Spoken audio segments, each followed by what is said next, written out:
Bentrok sengit kembali terjadi antara pasukan pendudukan Israel atau IDF dengan milisi perlawanan Palestina.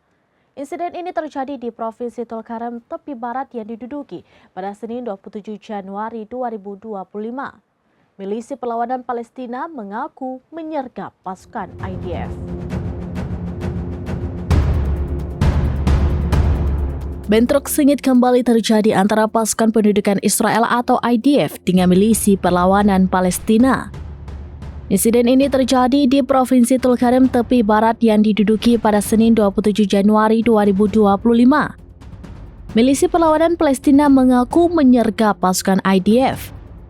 Serangan diklaim menimbulkan banyak korban IDF di kamp pengungsi Tulkarem. Mereka mengklaim serangan mereka menimbulkan banyak korban IDF di kamp pengungsi Tulkarem, tulis laporan tersebut. Serangan sergapan itu dilaporkan menjadi balasan atas serangan mematikan yang dilakukan IDF. Sebuah pesawat tak berawak atau drone Israel dilaporkan menyerang sebuah kendaraan. Tindakan IDF ini dilakukan di pintu masuk kamp pengungsi Nur Syams, Tulkarem tepi barat. Ada sejumlah orang yang tewas dalam serangan Israel tersebut. Mereka ialah Ihab Muhammad Adawi atau Ihab Abu Atiyah dan Rames Bassam Damiri. Selain itu, 2 personel sayap bersenjata Brigade Ezzeddin Al-Qassam juga ikut terbunuh.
Download Tribun X sekarang, menghadirkan lokal menjadi Indonesia.